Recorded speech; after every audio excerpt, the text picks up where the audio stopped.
Ok, bonsoir à tous. Merci d'être avec nous aujourd'hui et merci à ceux qui nous regarderont un peu plus tard lorsque la vidéo sera diffusée sur les réseaux sociaux. Donc, bienvenue à la deuxième conférence en français de la Levantine Heritage Foundation. La première a eu lieu au printemps dernier avec Philip Mansell. Et je vous invite, pour en savoir plus et pour être tenu au courant des différents événements, à vous inscrire à la newsletter, à adhérer à la Levantine Heritage Foundation si ce n'a pas encore été fait. Et aussi, n'hésitez pas à nous proposer des sujets ou des intervenants pour nos prochains événements.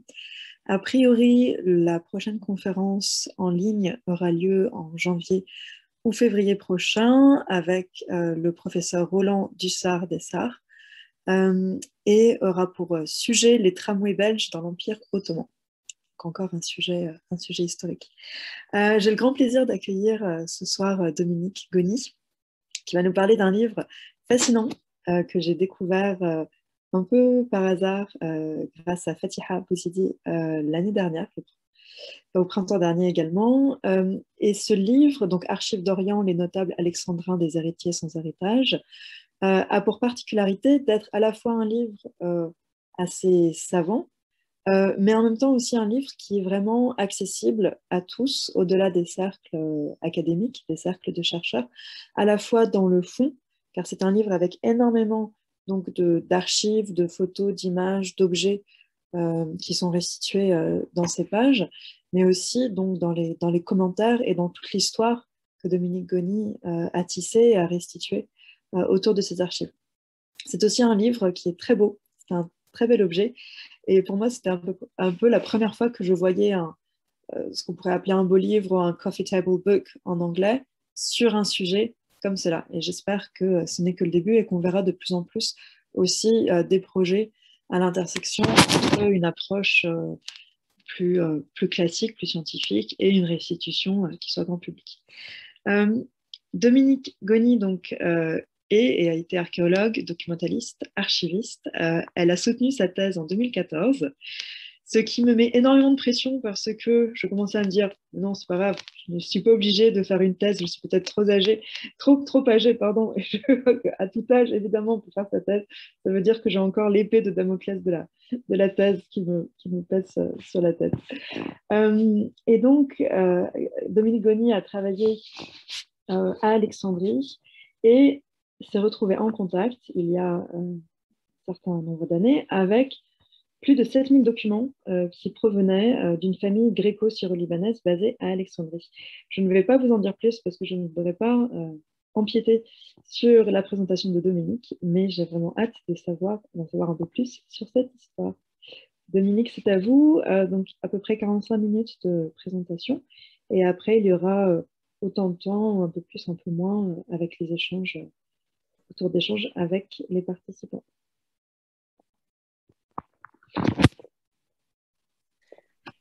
Merci Colline pour votre présentation, merci pour votre invitation et je remercie moi aussi à la Levantine Heritage Foundation qui me donne l'occasion de parler de mon livre, Les notables alexandrins, qui sont l'objet de cette conférence.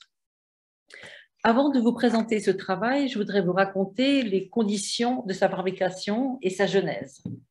Tout a commencé avec l'école du Louvre. Les études à l'école du Louvre comportent d'une part une histoire générale de l'art qui tente de balayer tous les pays et toutes les époques, ce qui est donc évidemment un survol, et d'autre part, de façon beaucoup plus fouillée, une ou deux spécialités qu'on appelle les cours organiques sur lesquels on approfondit les connaissances.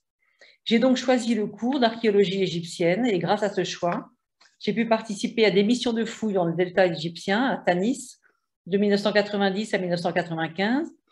Puis je suis arrivée à Alexandrie, dans le centre d'études créé par Jean-Yves Empereur. C'était en 1997.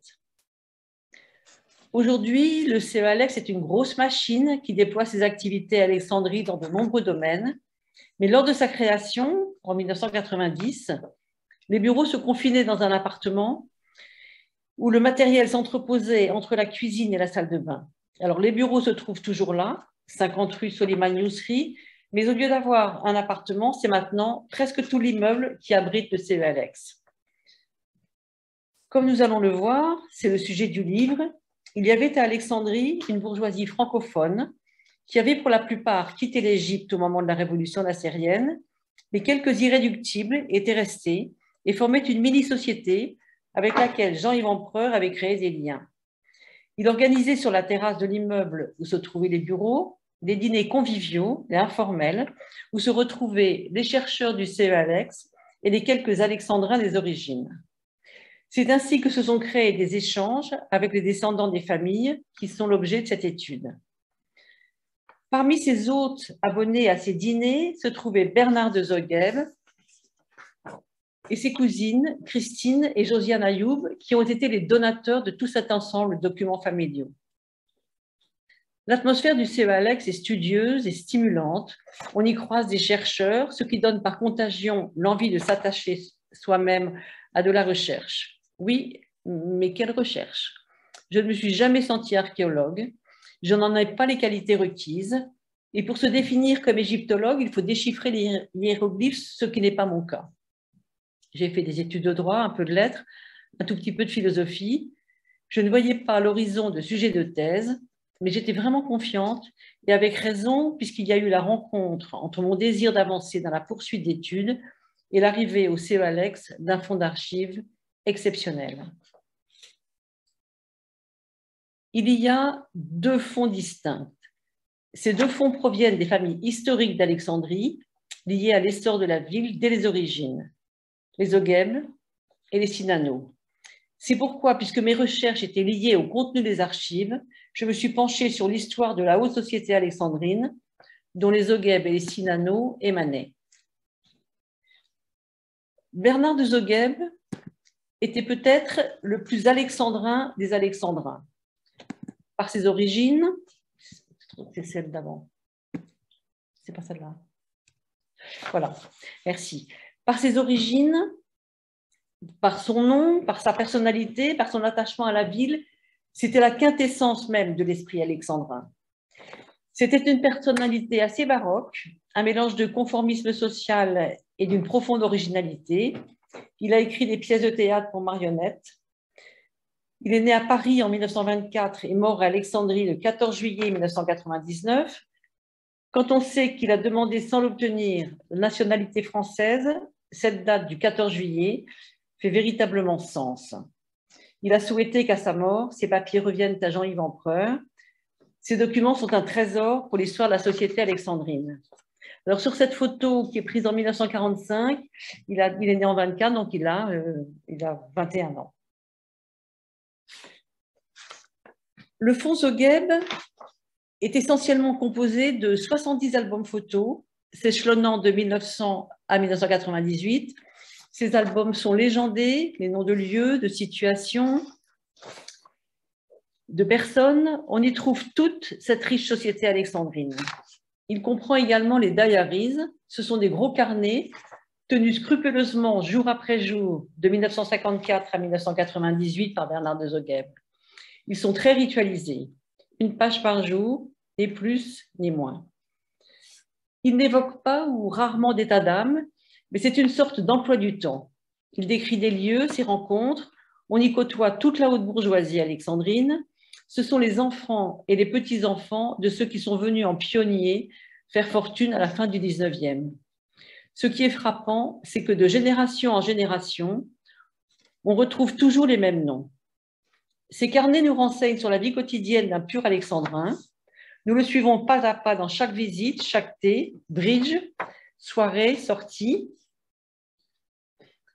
ou dans ses voyages annuels en Europe. Certains de ces carnets sont illustrés de petits dessins, de photos, de collages divers. Ils sont écrits en anglais. S'y trouvent aussi d'importants carnets de listes qui recensent avec une méticulosité très péréquienne des inventaires en tout genre. Les mers où je me suis baignée, les lits où j'ai dormi, les fleurs que j'ai plantées, les cartes de Noël reçues avec des notes sur chacune. Ces carnets de listes sont décrits en français. Il y a aussi quelques correspondances, des articles de journaux, en particulier des extraits de la Réforme illustrée, qui est l'hebdomadaire dominical francophone attaché au quotidien La Réforme. Bernard de Zogheb relatait dans ce journal des événements mondains. Il contient enfin les carnets de la mère de Mary. Où est le... Ben, non.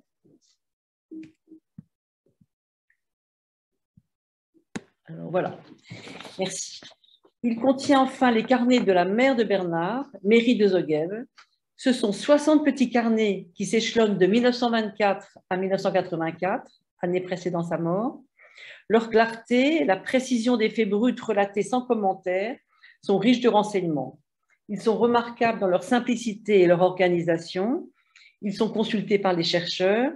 Philippe Mansell les a lus avec, je crois, beaucoup d'intérêt. L'autre fond est différent. Autant les documents qui viennent de Bernard de Zoguev sont classés, choisis pour eux-mêmes, triés, cela reste des ensembles très riches, mais disons que c'est ce qu'il a bien voulu donner à voir et à transmettre. Alors que le fonds Ayoub Silano est un ensemble brut qui contient tout ce qui concerne la vie. Christine Ayoub avait commencé à faire un important travail de classement. Ce qui fait l'originalité et le grand intérêt de ces documents, c'est que non seulement ils donnent accès à des événements historiques, des dossiers juridiques, mais ils laissent entrevoir la vraie vie de tous les jours, dans ses manifestations les plus simples et les plus familières. Ils ne proviennent pas tous du même foyer, ils permettent de mesurer tout ce qu'une famille a tenu à garder pendant presque un siècle. Il contient près de 7000 documents. Ces cartons renfermaient tout ce qui concerne la vie. Il s'agissait de documents professionnels, culturels, religieux, mondains. On y trouvait des factures, des listes de courses, des comptes, des souvenirs, des agendas, des bulletins scolaires, des lettres, des croquis, des dossiers concernant les successions, des images pieuses, des centaines de cartes postales. Il y avait aussi des choses plus intimes qui montrent l'atmosphère d'une maison, comme par exemple des plans de table pour un dîner, des petits mots griffonnés qui font toucher du doigt l'atmosphère de la maison. On pénètre au cœur de l'ambiance familiale. À cela s'ajoute un certain nombre de cahiers de souvenirs, ceux de Marie Ayoub Fracas, le livre de grand-mère et histoire de ma vie, ceux de Janie Horwitz Silano, Mémoire d'une petite fille rangée et la saga Zoguev.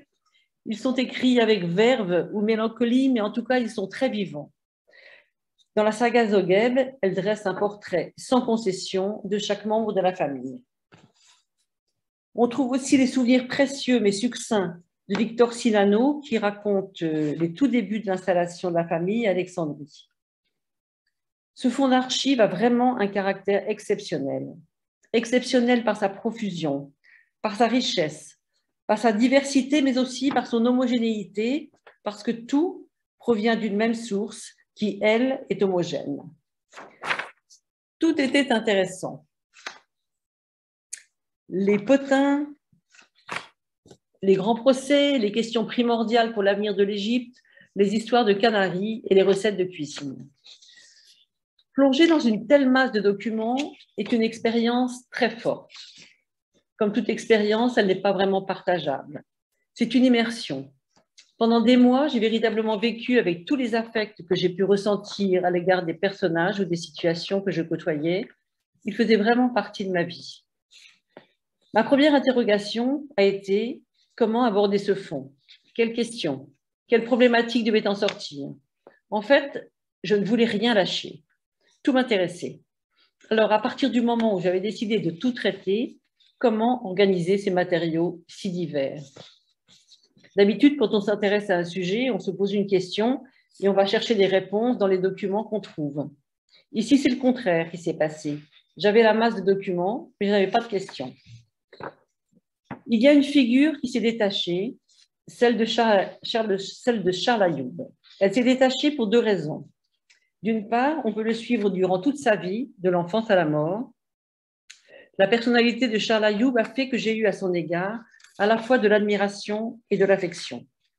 C'est un homme qui a mis ses compétences au service des autres et suivre son parcours me permettait en même temps, parce que sa situation professionnelle était au cœur des problèmes juridiques de son temps, de suivre la marche en avant de l'Égypte vers son autonomie. Voilà une photo de Charles Ayoub, j'aime beaucoup. Il porte le tarbouche, ce qui veut dire qu'elle est avant 1952, puisqu'en 1952, quand Nasser est arrivé au pouvoir, il a interdit le tarbouche. Toute la deuxième partie du livre suit son parcours et par la même occasion, on suit les grands dossiers dont il s'est occupé aux tribunaux mixtes, au contentieux de l'État, dans son cabinet d'avocat, dans ses activités de la Société de droit international dont il était un des fondateurs avec Jasper Brinton. On suit le développement des institutions égyptiennes et alexandrines. On s'intéresse à la corniche d'Alexandrie, au chemin de fer, au tramway, à la question de l'impôt sur le revenu, aux lois maritimes, aux questions soulevées par la suppression des tribunaux mixtes et ses conséquences sur les droits de retraite, par exemple, de ces fonctionnaires ou avocats. La question qui s'est dégagée, comment se situer une personnalité comme celle de Charles Ayoub par rapport à l'Égypte et à la France? Comment intégrait-il les différents éléments qu'il avait construits et dont il était pétri? Tout était contradiction. Un prénom français, un nom oriental. Sa langue naturelle était le français. Il a pris l'arabe comme une langue étrangère. Sa religion catholique dans un pays musulman. L'éducation chez les jésuites, mais il portait le tarbouch chez les guêtres. Le cosmopolitisme n'était pas seulement au cœur des villes, il pouvait être au cœur des hommes. Quel était au fond d'eux-mêmes leur sentiment d'appartenance à une classe sociale, à une religion, à un pays ou à quelque chose de plus grand, une éthique? Alors voici Charles Ayoub au milieu de ses collègues. Alors je ne sais pas les noms des collègues, ils portent toujours le tarbouch, donc c'est avant 52, mais il se dégage de cette photo, de ces échanges, de sourires, toute une intelligence et une courtoisie que je trouve très séduisante. Alors il y a un personnage qui est caché par les photos droites dont je ne connais pas le nom, mais je pense que c'est peut-être de Sap. Alors, tous ces documents concernent la haute société alexandrine. C'est pourquoi le livre s'intitule « Les notables alexandrins ». Je les ai qualifiés d'héritiers sans héritage parce que s'ils sont nés riches et pouvaient espérer garder ces avantages, les événements de la vie politique ont changé le cours des choses. Être notable signifie en premier lieu avoir une fonction, exercer une influence dans le milieu dans lequel on vit. Chaque personne rencontrée ici n'a pas toujours exercé ce rôle, mais le lieu commun de tous ces personnages est leur lien, leur habitus au sens de Pierre Bourdieu, leur sentiment d'appartenance à une classe privilégiée.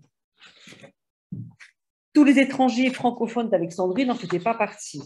Il s'agissait d'une centaine de familles dont on trouverait les noms sur la liste des membres du Royal Yacht Club. Leur naissance à Alexandrie au sein de familles fabuleusement riches leur promettait une vie à l'abri des difficultés financières. 3 générations plus tard, ils ont dû pour la plupart quitter l'Égypte, parfois avec une seule valise, pour tenter leur chance ailleurs. Tous ces documents ont été donnés par les héritiers. On pouvait se demander quelle serait ma liberté pour traiter le sujet. Il ne s'agissait pas de faire une hagiographie, de les traiter avec complaisance. J'ai voulu le faire avec une neutralité bienveillante, tout en gardant mon libre arbitre et mon esprit critique. Je dois dire que j'ai trouvé auprès de Josiane Boulade et de Christine Ayoub une grande bienveillance à mon égard. Je me suis sentie à la fois libre et soutenue. Ayant trouvé mon objet d'étude, il me fallait trouver une institution et un professeur qui m'acceptent. J'habite Rouen et j'avais eu connaissance d'une thèse sur la bourgeoisie rouennaise au XIXe siècle. Trouvant des analogies avec mon sujet, je me suis donc tournée vers son auteur, Jean-Pierre Chaline, qui a accepté de suivre mon travail. Naturellement, j'aurais pu demander à Jean-Yves Empereur d'être mon directeur de recherche, mais j'ai voulu sortir de mon périmètre de sécurité et m'extraire du cocon presque familial du CEALEX pour prendre une distance, ne serait-ce que géographique. J'ai soutenu ma thèse en 2014 à la Sorbonne. J'ai obtenu le prix Jean-Édouard Gobi de l'Académie des inscriptions et des belles-lettres en 2018, ce qui m'a aidé à la publication de la thèse. Celle-ci a été publiée en juin de l'année dernière sous l'égide du CEALEX, de Marie-Dominique Nénat et de Jean-Yves Empereur. Fatira Bouzidi a mis sa compétence dans l'édition et la mise en page. Il trouve ici l'expression de ma gratitude.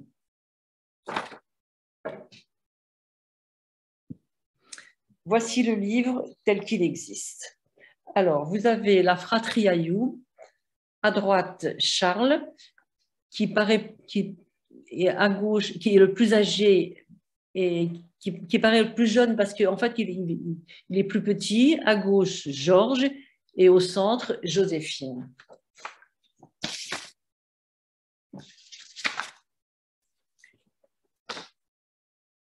Alexandrie a une longue histoire. Je passe sur l'Alexandrie antique, ville royale dont rien ne restait.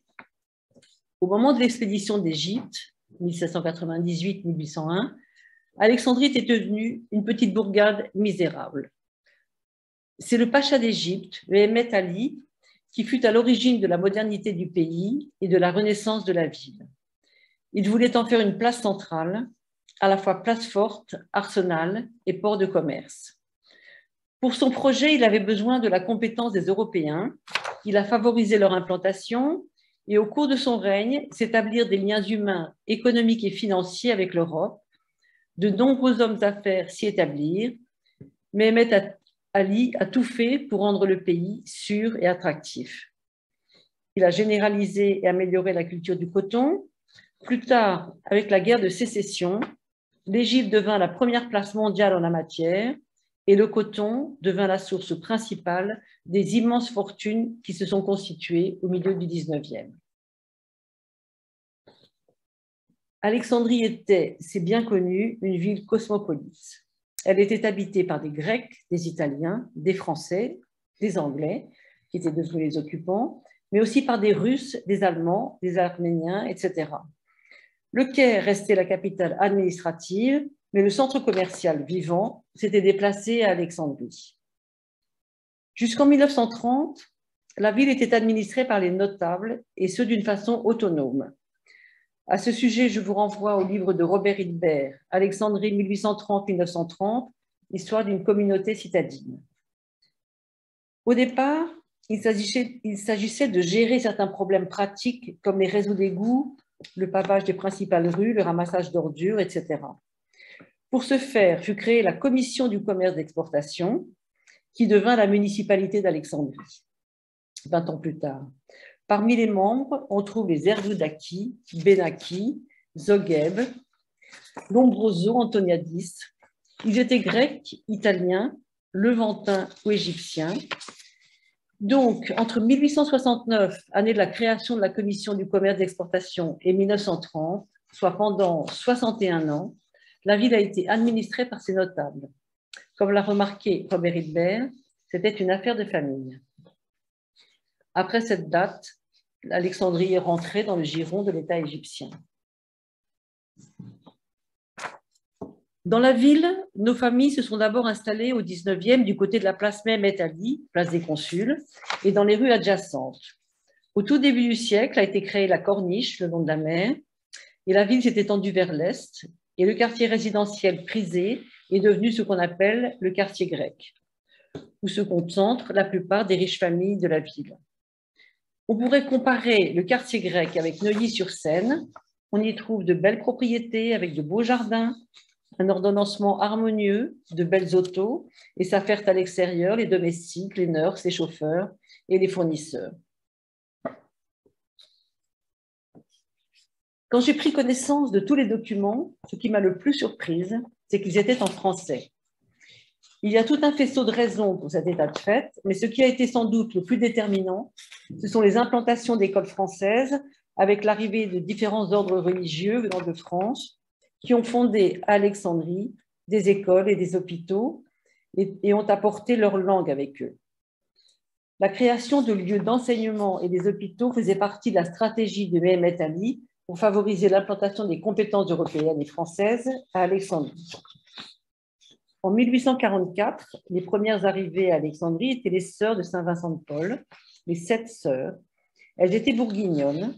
Christian Ayoub a émis l'idée que l'accent parlé avec le roulement des airs intégrés par les Alexandrins pouvait trouver ici son origine. Il y a eu aussi les franciscaines, qui étaient pourtant italiennes, mais qui se sont efforcées de donner leur cours en français. Il y a eu les Sœurs de la Mère de Dieu, une institution pensionnat plutôt pour les familles aristocratiques. Et un peu plus tard, La Compagnie de Jésus s'est implantée aussi à Alexandrie, au collège Saint-François-Xavier. Il a fermé ses portes en 1919. Donc, des familles établies à Alexandrie qui parlaient chez elles l'italien, le grec, le turc, l'arabe, l'arménien, l'espagnol, mais qui mettaient leurs enfants dans ces établissements, ont pu acquérir une langue commune et une culture commune, le français. La culture française a dominé pendant un siècle et s'est retrouvée à tous les niveaux. La France était très aimée en Égypte par opposition à l'Angleterre. L'Angleterre était un repoussoir. Tout ce qui était bien était français. Tout ce qui ne l'était pas était anglais. L'influence de la France se trouvait dans tous les domaines. Par exemple, dans la littérature. J'ai relevé dans l'agenda de Christine Sinano de 1921 la liste des livres lus.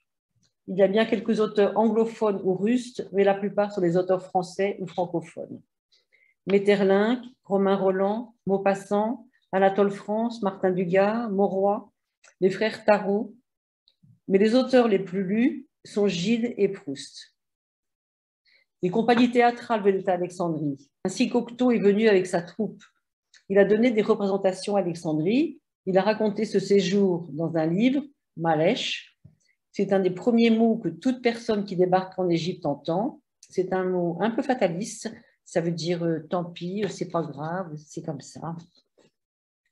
L'ameublement était français. Quand on voit l'inventaire des mobiliers après décès, on trouve exactement les mêmes meubles, tableaux, argenterie que dans les demeures bourgeoises françaises. La mode était française. Les Alexandrines venaient faire leur shopping à Paris et couraient les grands couturiers ou les petites couturières ou les deux. La cuisine était française. J'ai relevé les menus offerts dans les dîners. On sert la même chose que dans les bonnes maisons bourgeoises de cette époque.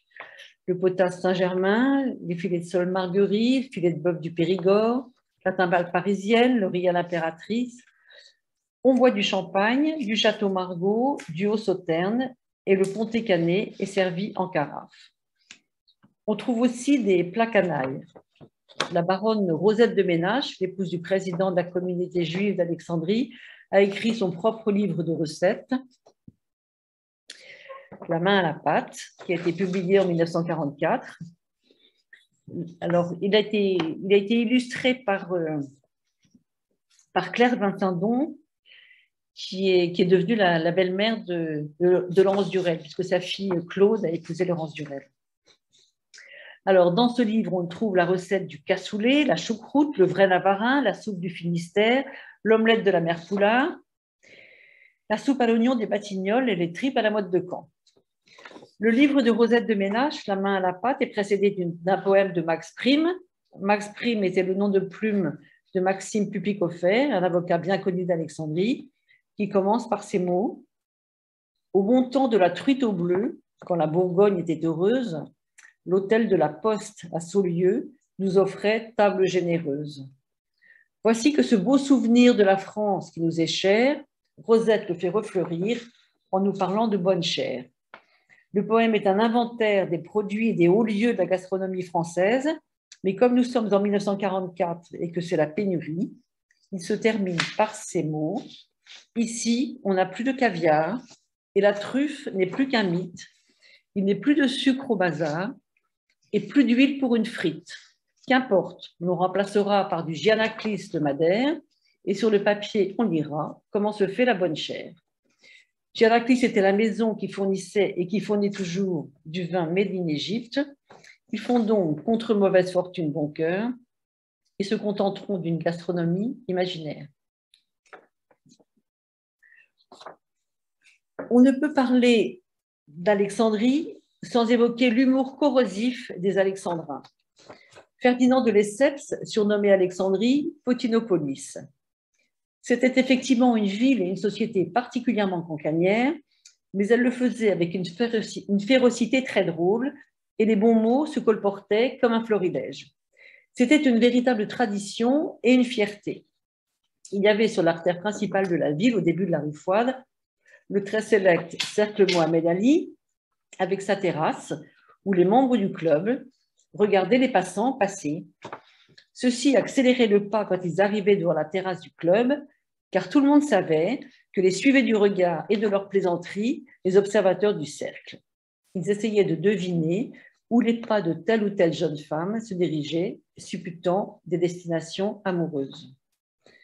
À l'instar du dictionnaire des idées reçues de Flaubert, on aurait pu écrire un dictionnaire des bons mots alexandrins. C'était une culture. Malheureusement, personne n'a recensé ces mots toujours drôles et plus ou moins charitables. J'en ai entendu quelques-uns de la part de John Narman ou de Rémi Comtesse, mais les paroles s'envolent et se sont donc envolées. J'ai extrait quelques spécimens dans les lettres. Nos riches familles avaient des liens très étroits avec l'Europe occidentale. Il y avait des familles, des amis. Tous les ans, ou au moins tous les 2 ans, suivant les périodes fastes ou non, les Alexandrins partaient en voyage pour 3 ou 4 mois vers l'Europe. Ils partaient en bateau, dont certains étaient particulièrement luxueux, et accostaient à Gênes ou à Marseille. Ils rencontraient éventuellement de la famille et des amis, puis allaient à leur destination finale, souvent Paris, qui était une étape obligée. Ils voyageaient en seconde classe, ou pour les plus riches comme les Sorsoc, en première. Les destinations évoluent au cours du temps. On peut suivre un peu leur périple grâce aux cartes postales. Alors, de 1902 à 1912, on trouve nos Alexandrins à Vichy, à Dieppe, en Normandie, à Saint-Moritz. Ici, vous avez une carte postale de Dieppe qui doit être écrite dans les 1903-1904, dans ces eaux-là. Elle est signée de Eugénie. C'était Eugénie de Zogheb, Eugénie Silano, parce que Eugénie Silano a épousé Georges de Zogheb. En fait, 3 Zogheb, Georges, Marie et Jacques, ont épousé 3 Silano, Eugénie, Christian et Marguerite. C'était une endogamie sociale. En 1907, pas de vacances en Europe. C'est une année de grave crise financière. En 1909-1910, nous avons des traces à Porquerolles, à l'île du Levant. Il y avait une avenue Georges de Zogheb. Je ne sais pas si elle existe toujours. On les retrouve jusqu'en 1912 et puis c'est la guerre. Après, on les retrouve à partir de 1920 à Vichy, Saint-Maurice, Lausanne, Vittel. En 1923, le comte Henri de Zogheb est à Dinard, plage devenue très à la mode. Il y a peu de traces de voyage en Europe entre 1925 et 1937. On les retrouve en 1937 et en 1939. En 1939, au moment de la déclaration de guerre, les Alexandrins partis en vacances en Europe se sont retrouvés coincés à Lausanne. Ils ont attendu plusieurs jours un bateau de retour, se retrouvant entre Alexandrins dans les halls d'hôtels, dans les halls d'accueil des hôtels de luxe, à attendre que la situation se débloque en jouant au bridge. Mais nos notables étaient tout autant parisiens qu'alexandrins. À Paris, ils habitent exclusivement dans le 16e arrondissement. Georges de Zogheb avait, lui, une belle propriété, la commanderie, à l'Isle-Adam. Je voudrais maintenant m'attarder un peu sur la famille Zogheb.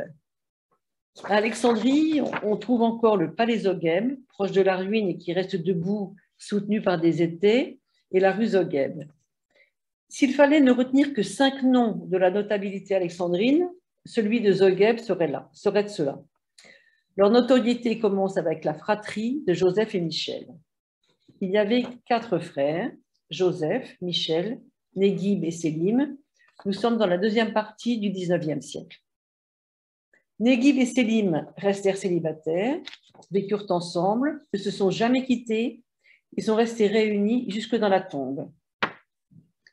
Joseph, 1840-1895, c'est sur sa branche que nous avons le plus d'informations. Voilà, ça c'est l'arbre généalogique des Zogheb. Alors c'était un riche patriarche, il a eu 10 enfants, 7 garçons et 3 filles, on dirait le début d'un conte de fées. Alors le comte Joseph de Zogheb, Giuseppe, était d'origine syrienne, son épouse aussi, originaire de Damas. Il avait la nationalité italienne. Les nationalités dépendaient des protections acquises. Alors, c'est le roi de Sardaigne qui donna aux 2 branches leur titre de comte.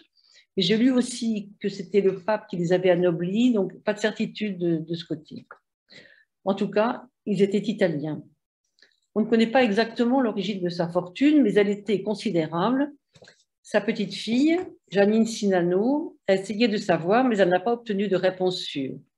Elle en a conclu que l'origine de la fortune devait être le coton, ce qui est probable. L'épouse de Joseph de Zogheb, Catherine Dahan, la voilà, donc voilà, Catherine Dahan, ça c'est autour de 1900. Elle est donc avec sa fille, Marie, et sa petite fille, Christine. Donc on voit Catherine de Zogheb ne savait ni lire ni écrire. Elle est morte à 92 ans à Alexandrie en 1922. Il nous reste un document assez touchant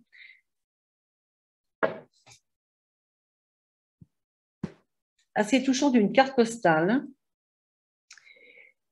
signée de Catherine, d'une écriture appliquée, parce que comme elle ne savait pas écrire. Donc le texte « Bonne arrivée, vous embrasse de tous de tout cœur », signé Catherine. En fait, le texte n'était pas écrit par elle, mais elle a signé Catherine. Et quand j'ai trouvé, j'étais très émue quand j'ai trouvé cette carte postale avec cette signature, de cette écriture appliquée. Je trouvais que c'était très touchant. Je pense qu'elle ne savait écrire que son nom. Donc, les 7 fils de Giuseppe, Joseph, moururent relativement jeunes. Leur mort est de 1903 à 1947. Ils vécurent de leur rente et ont vécu entre Alexandrie et Paris, toujours dans le 16e, sauf pour Georges, donc, qui habitait à l'Isle-Adam. Un des fils de Joseph, Michel, a épousé la comédienne Gabrielle Dorzia. Un des fils, Jacques de Zogheb, sera le voisin et ami de Ravel à Montfort-l'Amaury. Les 3 filles, Rosine, Isabelle et Marie, vécurent à Alexandrie jusqu'à un âge avancé.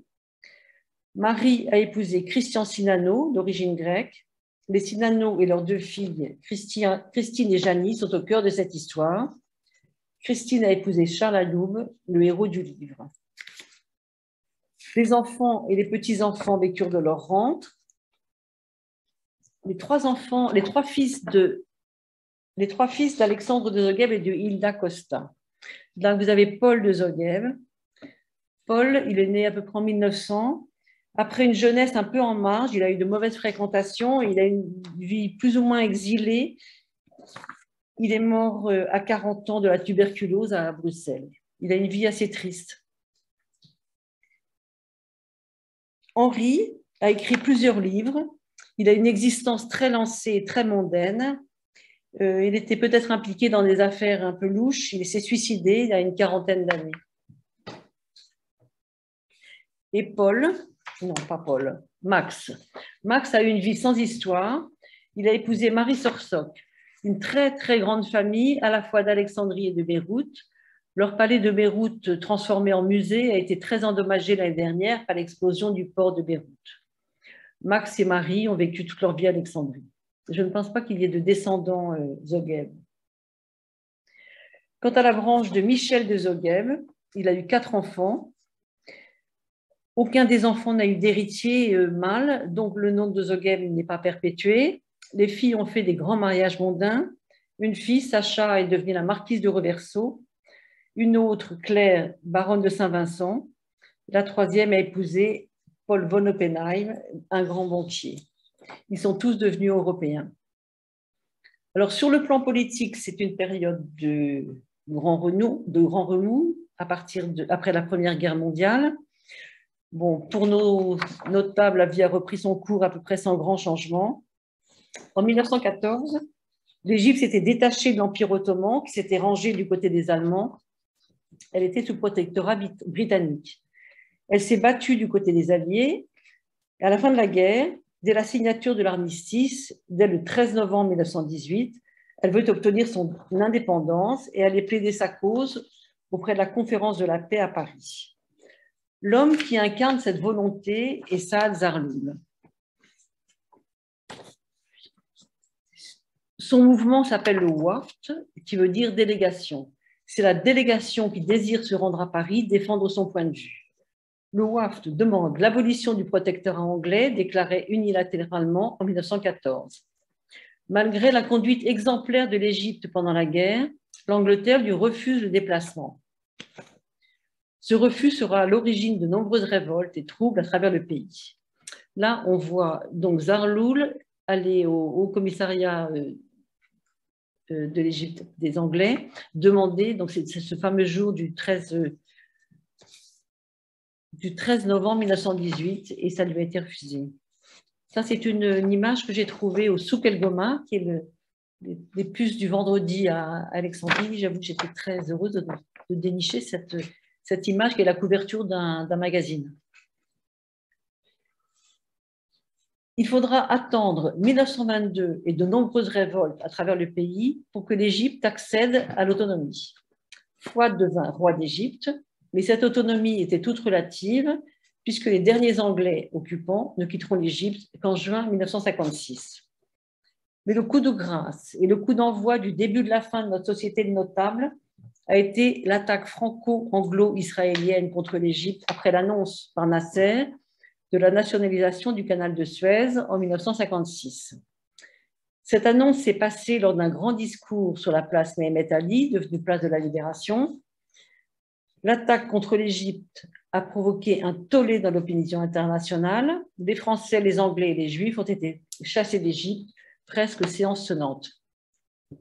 Cette affaire a précipité des départs, parfois déjà amorcés. Il y avait peu d'avenir pour les descendants de nos familles. Seuls sont restés ceux qui, n'ayant pas d'enfants, ont réussi bon an mal an à conserver, après des passages un peu rudes, des séquestres, des tracasseries administratives, voire quelques jours de prison, un mode de vie satisfaisant. Aujourd'hui, on peut compter sur les doigts des deux mains les survivants à Alexandrie de cette société. Deux des dernières représentantes, Gisèle Boulade et Lucette de Save, nous ont quittés ces dernières années. Les Alexandrins se sont fait leur place en Europe, en France, en Suisse pour beaucoup. Certains ont retrouvé leur patrie grecque, les Benaki, les Salvago. Les Sorsok sont à Beyrouth. Les Rollo, qui avaient des liens forts avec l'Angleterre, s'y sont installés. Les Ayoub Boulad se sont installés dans les années 60 au Canada. Le Canada avait une politique d'accueil généreuse. Cyril Ayoub vit aux États-Unis. Molly Ayoub s'était installé avec sa famille en Suisse. Adrien de Ménache et sa mère Rose sont morts à Londres. Les Narman sont partis à Genève. Jacqueline Lombroso vit à Paris. Quant à Alexandrie, on n'entend plus beaucoup parler le français dans les rues. La langue anglaise a regagné le terrain perdu. Non. Se promener aujourd'hui à Alexandrie, c'est ressentir une présence évanescente. Certaines belles demeures sont encore là. Le quartier grec existe toujours, mais comme pâli. Les maisons couleur de villes italiennes sont comme les fantômes sur les rayons des bibliothèques. Elles témoignent non d'une présence, mais d'une absence. Quelque chose était là, qui n'est plus là. Les maisons continuent à être occupées, mais elles ne sont plus habitées. Une certaine Alexandrie s'évanouit. Elle n'est pas de taille à lutter contre les bulldozers du profit. Comme si dans la ville même, celle qui vit et tourbillonne, celle des centaines de taxis noirs et jaunes qui sillonnent la ville inlassablement, existait une autre ville dont la beauté fanée n'attire plus que des regards déjà à demi éteints, les regards de ceux qui savent, de ceux qui se souviennent. Qui peut deviner dans l'Alexandrie d'aujourd'hui la ville de plaisir et de loisirs qu'elle a été? Les bouquinistes de la rue Nébi-Daniel vendent encore parfois des livres reliés dont l'odeur humide signe leur abandon. Les ex-libris qui les ornent témoignent des bibliothèques raffinées de leurs propriétaires. Umberto Stabile, Antoine de Zoguel, Adrien de Ménache. Ces noms oubliés relient le passé au présent sur les trottoirs d'Alexandrie. Je vous remercie.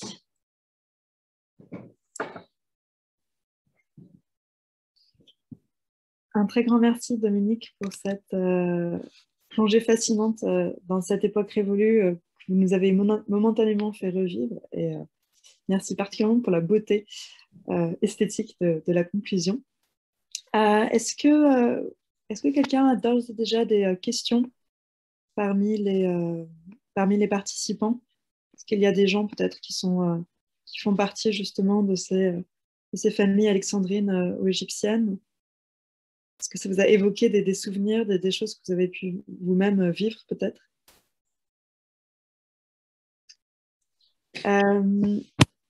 Alors, en attendant d'éventuelles questions des participants, je voulais savoir, je m'interrogeais en fait sur le regard que portaient les descendants des personnes que vous avez évoquées, que vous avez fait revivre, sur ce travail d'archives et aussi justement sur ce que vous en avez fait. Alors, je crois que les personnes, je pense qu'il y a des personnes qui ont été très intéressées par le projet, mais peut-être que d'autres ont gardé leur propre histoire et peut-être que je ne suis pas sûre que c'est comme si un peu j'allais dans un monde qui n'était pas le mien et je me suis demandé aussi parfois si on pouvait me trouver comme une usurpatrice et d'aller m'occuper de ça. Mais je pense que j'ai eu beaucoup d'avis bienveillants sur ce travail. Mais peut-être que quand j'ai pas eu d'avis, peut-être que c'était moins bienveillant, je ne peux pas le savoir. Je ne sais rien. C'est vrai que il y a toujours une frontière très trouble aussi entre ce qui fait partie de l'archive familiale qui devrait ou pas d'ailleurs rester domestique, rester du domaine de l'intime, et cette archive familiale qui fait également partie d'une histoire plus importante et d'une histoire collective. Donc c'est vrai que c'est toujours un grand débat sur ce qu'on peut faire et le regard que l'on peut poser sur les archives des autres. Et quand bien même il s'agirait de nos propres archives familiales, il y aurait probablement toujours quelqu'un dans la famille qui s'opposerait ou qui aurait une vision différente. Ce qui m'avait un peu inquiété, c'est quand, à la fin du livre de Robert Hilbert, il avait vu par hasard quelques papiers et tout ça, mais qu'il avait fermé pudiquement comme si c'était quelque chose auquel on n'avait pas le droit, sur lequel on n'avait pas le droit de regard. Alors que, évidemment, le travail que j'ai fait après, c'est exactement le contraire, c'est-à-dire au contraire, aller fouiller dans ces archives. Bon, j'espère que je l'ai fait avec suffisamment de bienveillance pour que personne ne se soit senti choqué par ça. J'aurais une question. Je ne sais pas si vous m'entendez. Oui, très bien. Oui, c'est bon. Donc, je vous parle d'Alexandrie. Je connais bien Dominique, on se connaît depuis des années. Et nous avons connu tous les deux un personnage qui fait partie de cette famille, en l'occurrence Bernard de Zogheb.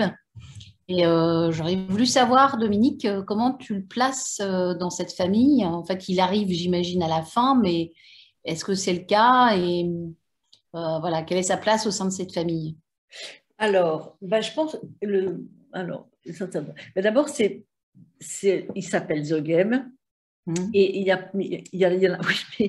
c'était peut-être le seul. J'en ai retrouvé un autre, un joueur de bridge, Pedro, je crois. Mais je pense qu'il est resté célibataire. En tout cas, on n'a pas du tout parlé. Mais je sais pas. Je ne sais pas répondre à cette question. Faudrait regarder. Si tu veux savoir sa filiation, tu les as dans les arbres généalogiques. Disons que c'est peut-être il est resté tout seul à Alexandrie avec sa mère. Bon, ouais. Et je pense que s'il est resté à Alexandrie, c'est parce que sa mère y était et parce qu'il c'était la quintessence de l'esprit alexandrin et je pense qu'il aurait jamais pu quitter Alexandrie. Mais je pense, je l'ai jamais rencontré. Je crois que je l'ai vu une fois. Je l'ai vu une fois. Au début, tu te rappelles, au centre, il y avait un bar. Oui. Et avant les dîners sur la terrasse, on se retrouvait souvent au bar. Il y avait des canapés. Ça n'avait pas vraiment l'air de bureau, et je me souviens une fois, j'étais seule dans ce bar. J'étais assise dans un canapé au fond de la pièce, qui n'était pas très grande. Et au bar, il y avait un homme tout seul. C'est-à-dire qu'on était tous les deux tout seuls. Comme on était tous les deux tout seuls, on s'est regardés comme des chiens de faïence parce que de toute façon, on ne se connaissait pas. Et je mettrais ma tête à couper que cet homme, c'était Bernard de Zogheb. Voilà. Bernard, c'était un très grand gars, très élancé.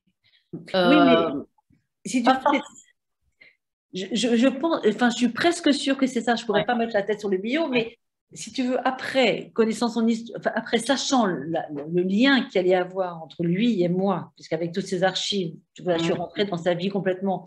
Et je me suis dit que ça avait un côté assez symbolique. Et voilà, ça pourrait faire une scène de film où tu vois deux personnages qui se croisent, qui ne se connaissent pas, qui se regardent, et puis basta, c'est fini, on passe à autre chose. Ouais. En fait, Bernard, je pense qu'il a fini. Enfin, c'est vrai que quand sa mère est morte, il est resté à Alexandrie. Donc, si j'ai bien compris, en fait, c'était le dernier Zogueb d'Alexandrie. Ah oui, oui, oui, oui. Ah oui, tout à fait. Oui, oui, oui. Ah oui, oui. Ça, c'est clair. Ah oui. Et donc, je ne sais pas, il va avoir 70 ans peut-être, quelque chose comme ça. Et il devait plus être très, enfin, il devait plus avoir beaucoup d'argent en fait. Oui. Il devait avoir une vie un petit peu compliquée. Et du coup, il organisait très régulièrement. Alors, il achetait des livres pour enfants représentant des animaux, des poissons, ces petits livres très colorés en fait. Et il recomposait, en fait, il extrayait des images de ces livres et il les recomposait sur des cançons de papier blanc à l'aquarelle. Il en faisait des tableaux en fait. Et régulièrement, 1 ou 2 fois par an, il faisait des ventes. Mais il a vécu de ça et quand il faisait des visites, il accompagnait des touristes un peu partout. Voilà, donc il a gagné. Mais non, il n'avait pas beaucoup de sous. Il était pas pauvre, mais pas loin. Et oui. Et en même temps très généreux, quoi. Toujours. Mais en tout cas, par exemple, quand il est tombé malade, ses grands amis, c'est les Gantès qui habitaient Balaruc, à côté de Balaruc les Bains, c'est la ville où est enterré Brassin, c'est Sète. Sète, voilà, donc à côté de Sète. Et donc, les Gantès étaient très, très, très, très, très amis avec lui. Ils venaient tous les ans les voir. Et quand il est tombé malade, la question s'est posée comment il allait pouvoir se soigner parce qu'il n'avait pas de sous. Donc, il y a quelqu'un d'entourage qui s'était proposé pour l'épouser pour qu'il ait la sécurité sociale en France. Bon, ça, c'est pas fait, mais voilà. Donc, il n'était vraiment pas riche. Et vous parliez de la quintessence de l'esprit alexandrin. C'est quelque chose qui, évidemment, est par Alexandrie d'une aura très particulière, assez positive. Il y a eu peut-être de tout temps, mais particulièrement aujourd'hui, un regard très nostalgique sur l'Alexandrie cosmopolite, Ayam Zaman, Ayam El-Loulou, Ayam Dahab, vraiment le grand âge d'or. Mais comme vous le soulignez dès le début, il s'agissait évidemment d'une minorité de personnes extrêmement privilégiées qui vivaient souvent en vase clos ou en tout cas n'étaient pas forcément en contact perpétuel avec le reste de la société alexandrine. Je voulais savoir si vous aviez une idée en fait de l'appréhension par les Alexandrins d'aujourd'hui, de cette époque-là, de ce genre de famille. Je sais qu'il existe quelques associations de sauvegarde du patrimoine, notamment architectural, mais voilà. Est-ce que cette époque-là, finalement, fait rêver comment elle est, ou pas d'ailleurs, comment elle est appréhendée Il y a Manzoni qui avait créé une association qui était très, très importante, qui s'appelait l'Association des anciens amis d'Alexandrie. Bon, alors, ce n'était pas seulement sur la société de notables dont je parle, mais c'était tous les Alexandrins francophones qui ont été exilés. Et ça marchait très, très fort parce que ça rassemblait tous les gens de partout. Ils faisaient des réunions, même dans tous les pays, des dîners mensuels, je crois même. Et ils avaient comme ça les informations ils recherchaient tel Alexandrin. Alors, c'est une riche, on a toutes les dates possibles de ces gens. Mais maintenant, Manzoni, il commence à être très âgé. Je crois qu'il a lâché un peu son association. Mais voilà, les Alexandrins sont partout dans le monde. Et sur place Alors, sur place, moi, je suis... Bon, déjà, Lucette de Sable vient de mourir. Et alors, Lucette de Sable, c'était une alexandrine de ce type et qui recevait donc ses amis dans une ambiance tout à fait de cette façon-là, une façon discrète mais charmante. mais il y a plus beaucoup de monde. Il y en a plus beaucoup. Ouais. Mm. Est-ce que quelqu'un a une question, un commentaire parmi nos... Est-ce que vous êtes encore sous le charme des récits de Dominique?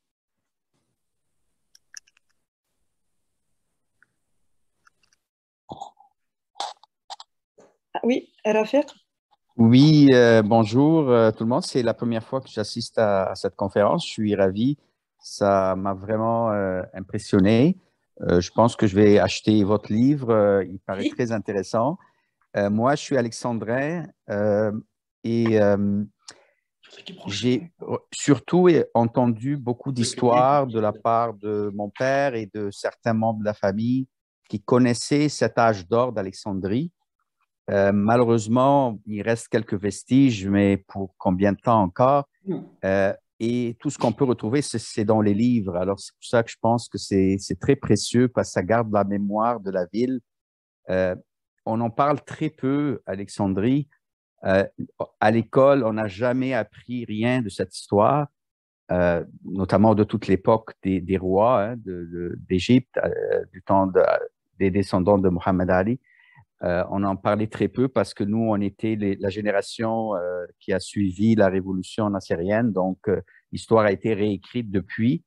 Donc, toute cette histoire des familles qui ont, en quelque sorte, fondé la ville, son économie, sa culture, ça laisse des traces aujourd'hui, mais on en connaît très peu. C'est ça qui est dommage, que ce n'est pas mieux connu par ceux qui vivent actuellement à Alexandrie. Moi, j'en faisais partie. J'ai quitté pour le Canada comme beaucoup d'autres. Mais Alexandrie, et aujourd'hui encore plus, cette histoire est très peu connue. Il y a un certain intérêt par certaines personnes, par certains groupes, mais ça reste assez limité malheureusement. Voilà, mais je vous remercie beaucoup, c'était très intéressant. Merci beaucoup. Mais je pense qu'aujourd'hui, le CE Alex, justement, a vocation à faire connaître ça. Et ça serait bien si, par exemple, si Isabelle, tu disais ce qui se passe à Alexandrie, les visites, les visites, les expositions dans les collèges que sont devenus ces grandes maisons. Il y a eu une exposition là-dessus. Vous faites beaucoup de choses à Alexandrie sur le patrimoine. Alors oui, d'ailleurs nous sommes en plein dans les journées du patrimoine. Donc Oui. là, j'ai été cet après-midi à la Biblioteca où il y avait une exposition, enfin une conférence tout d'abord par une historienne allemande, Ingrid Laube, qui a travaillé à partir des archives de Ziegling, donc un archéologue en quelque sorte, qui a, aux côtés de Noack et de Schindler et d'autres personnes, et de Botti, qui a suivi juste, c'est la même époque, donc le créateur, le fondateur du musée gréco-romain, qui a fait les dernières fouilles juste avant que la ville, par exemple, que la corniche se construise. Hein. Donc, les dernières décennies où on accédait encore à l'histoire de la ville gréco-romaine, notamment du quartier des Basiléas, qui n'était pas encore construit, qui deviendra d'ailleurs une partie du quartier grec, et qui ensuite donc disparaît définitivement. Donc il y a une exposition, il y a aujourd'hui énormément de choses qui se font sur l'histoire de la ville, y compris sur l'histoire de la ville contemporaine, de la ville moderne. Mais bon, il faut reconnaître quand même que les maisons anciennes sont dans un mauvais état général, qu'elles sont très souvent laissées à l'abandon, un abandon évidemment souhaité, voulu de façon à récupérer les parcelles. Mais on a bon espoir parce qu'il semblerait que le gouvernement égyptien soit en passe de passer une loi interdisant, enfin limitant la hauteur des immeubles à construire, ce qui devrait normalement remotiver la restauration des immeubles anciens et peut-être redonner vie à certaines maisons. Est-ce que toi qui habites qui vis en ce moment à Alexandrie, est-ce que tu sais si la maison qui était habitée par Isabelle de Zogheb, derrière le marchand de fleurs, là, Est-ce qu'elle est toujours debout parce qu'elle était à Alors, côté? derrière le marchand de fleurs, dans la rue Fouad? Oui, dans la rue Fouad, oui. Bah, écoute, oui, elle me semble toujours debout. Oui. Voilà, mais il y a des maisons qui ne sont plus que des façades aujourd'hui quand même dans ce quartier. C'est-à-dire qu'on voit, je suis encore passée donc, dans une des parallèles à la rue Fouad en allant vers la mer, donc en allant vers le nord, dans une de ces rues où on a une très très belle maison et je m'étonnais en fait qu'il s'y passe rien et en fait en regardant à travers les fenêtres, je me suis rendu compte qu'il n'y avait plus de toit. Donc voilà, donc il y a quand même... bon. Et puis la ville moderne actuellement est en train de tout phagocyter. Ça va à une vitesse incroyable. Le canal a disparu totalement. Il a été complètement remblayé il y a 2 ans. J'ai fait des carottages avec un collègue géomorphologue du côté limite Gumruk, donc en allant en fait vers l'ancienne embouchure du canal. Embouchure Mohamed Ali et donc je me suis rendu compte à ce moment-là qu'ils étaient en train de l'embouchure était déjà remblayée. Donc voilà, la disparition du canal, c'est quand même emblématique. Oui, ben oui, c'est incroyable. Oui, c'est grâce au canal que la ville a pris son essor en fait. Ouais. Totalement, c'est-à-dire que le canal, comme disait Bernard, c'est le cordon ombilical d'Alexandrie. C'est effectivement la première grande œuvre faite par les Ptolémées et puis restaurée évidemment par Mohamed Ali pour refaire cette grande Alexandrie. Et aujourd'hui, ce canal n'existe plus. Voilà. Je pense à un architecte et dessinateur qui s'appelle Mohamed Gohar, Oui. qui a réalisé pas mal de dessins de façades, à la fois pour les préserver dans la mémoire, pour les documenter, puis aussi pour sensibiliser l'opinion publique sur cet héritage que les gens ont auquel les gens ont tendance à ne plus prêter attention lorsqu'ils passent devant. Donc, voilà, je vous invite à suivre. Je rajouterai son nom dans le chat. Vous pouvez trouver ses dessins sur les réseaux sociaux, sur Internet. Vous l'écrirez? Je ne sais pas si c'est Gohar ou Gohar, mais G-O-H-A-R. Ah oui, oui, d'accord, tout à fait. Oui. Oui, et régulièrement, on voit aussi, à mon avis, sur les traces de Mohamed Gohar, des étudiants de la faculté d'art qui rentrent dans les quartiers anciens et viennent dessiner les façades anciennes, justement. Mais aussi bien, d'ailleurs, dans le quartier européen, entre guillemets, dans le quartier grec, que dans les anciens quartiers alexandrins. En Fouchi, on a exactement le même problème. Là, on est dans la ville arabe, dans la ville ottomane. Les maisons, des maisons anciennes, les maisons ottomanes sont aussi en train de disparaître. C'est tout le passé d'Alexandrie qui est en train de disparaître, aussi bien ce passé de l'Alexandrie cosmopolite que l'Alexandrie qui précède la période ottomane. Donc, non. J'avais une dernière question, si c'est possible. Bien sûr. C'est très intéressant ce que vous dites au niveau de la transmission et de la diffusion. Est-ce qu'il y aura aussi une possibilité que vous envisagerez dans le futur de faire connaître plus cette histoire dans les milieux scolaires, notamment toutes les écoles, il y a beaucoup d'écoles françaises qui existent toujours, les écoles des communautés religieuses, etc., puis peut-être d'autres écoles aussi, qui pourraient être intéressées à faire connaître cette histoire aux jeunes? Pour la partie COALEX, alors il y a au sein du COALEX, il y a un service pédagogique qui œuvre déjà de façon très rapprochée avec les écoles de langue française et avec les écoles de langue arabe, enfin les écoles arabes, les écoles égyptiennes. Donc il y a des activités qui sont développées par le service pédagogique en lien avec le patrimoine, aussi bien le patrimoine très ancien que le patrimoine plus récent, et qui est là pour effectivement leur faire prendre conscience de leur histoire. Mais alors sur la très longue diachronie, parce qu'en fait on se rend compte que mis à part le pharaonique, rien ne leur est enseigné à l'école. Donc vraiment pour eux leur histoire s'arrête à cette période-là, et tout ce qui suit la période pharaonique, ils n'en ont absolument pas connaissance. Et les Égyptiens ne sont pas particulièrement férus, sont pas particulièrement sensibles à tout ce qui est période de colonisation, donc y compris la période gréco-romaine, ça les intéresse pas en fait. Donc, effectivement, on essaie de les sensibiliser à cette histoire qui est peu connue. Mais si vous allez à la Bibliothéca, par exemple, la Bibliothéca projette dans son dôme à 360 un petit film, donc sur leur écran là, à 180 degrés, qui est censé donc remonter le temps. On part de l'époque moderne et puis on est censé remonter le temps jusqu'à l'époque. Alors, il commence au pharaonique, hein, toujours. Hein. Mais en fait, on se rend compte quand on suit ce petit film que la période gréco-romaine n'est absolument pas abordée. On ne sait rien de cette période-là. La période médiévale est à peine esquissée. Il y a quand même là quand même un sentiment d'appartenance avec l'histoire de la conquête islamique, donc on s'intéresse un petit peu à la question, mais voilà, et ensuite on passe tout de suite au pharaonique.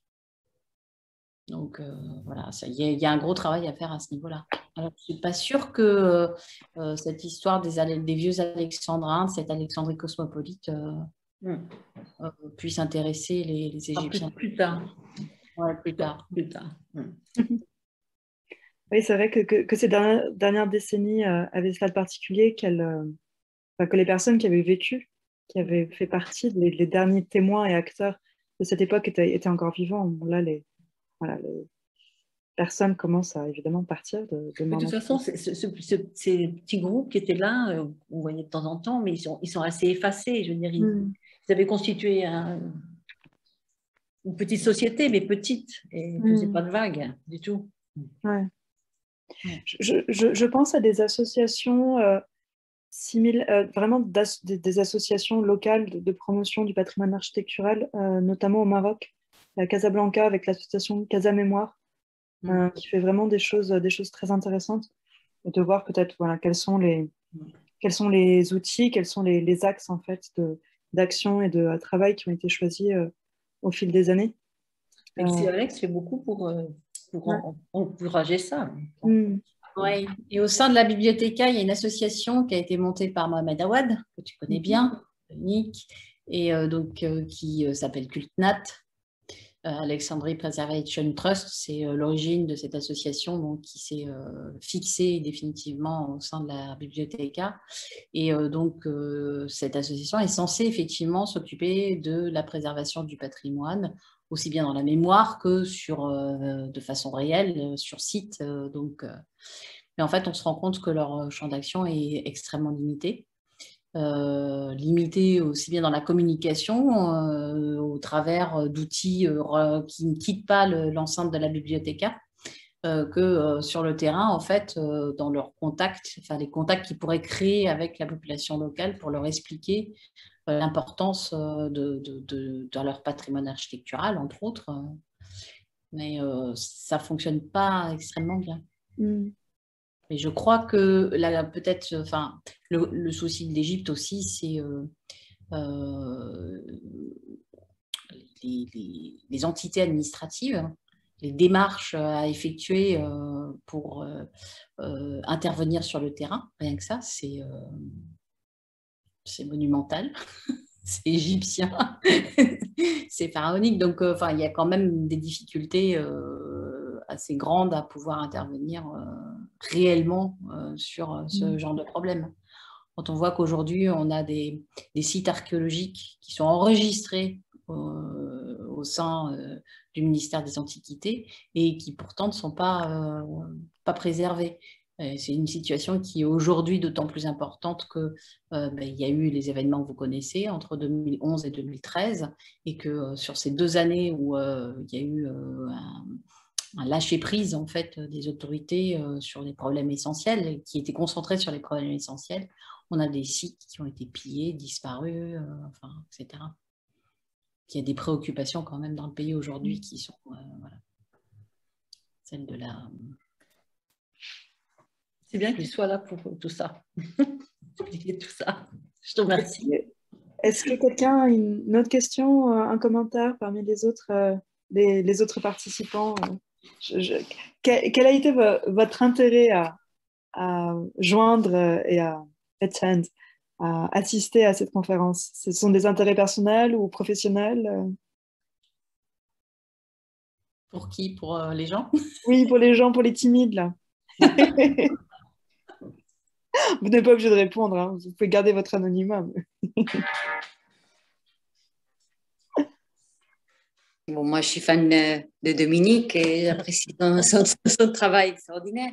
Je n'ai pas encore eu l'occasion de lire cette œuvre, mais ça m'intéresse. Je suis moi-même une écrivaine de calepin je trouve ça fascinant de retracer l'histoire, de la vivre de si près par le biais voilà, c'est plus l'approche comme ça, humain, Ouais.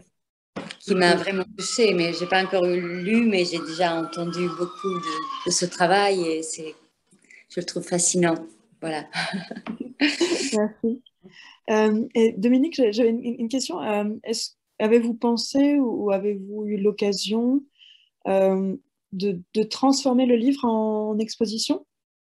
Alors, ça serait, moi j'y ai pensé il y a quelques années. Bon, voilà, je trouve qu'effectivement, ça serait une bonne idée.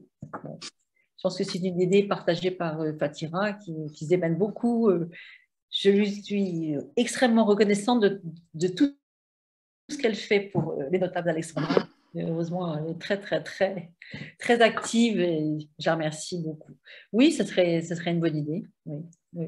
Et je pense D'ailleurs, oui. Oui.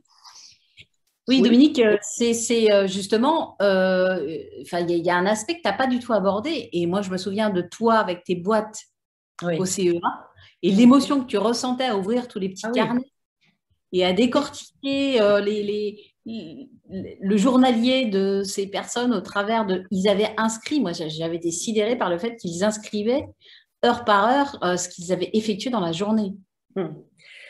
Oui, mais si je dis un peu que c'est une expérience qui est pas vraiment partageable, parce qu'effectivement, j'avais des affects et je me souviens que ça m'est arrivé de pleurer en découvrant une lettre où j'apprenais une mort de gens qui étaient déjà morts depuis pas mal d'années, mais c'était vraiment mon quotidien, c'est-à-dire, et quand j'ai rencontré Philippe Mancel, on avait bavardé pas mal, on avait déjeuné au Club Grec, et je me souviens, avec Philippe Mancel, on parlait des gens qui étaient disparus depuis 100 ans, pas tout à fait, comme si c'était des potes qu'on avait. Alors, moi, j'avais des affects, je dis, oh là là, mais celui-là, je l'aime pas. Voilà. C'était comme si c'était. Il a fallu que je me réfrène et que je prenne de la distance, parce qu'au départ, je n'avais pas de distance. J'étais plongée là-dedans avec tous les affects possibles.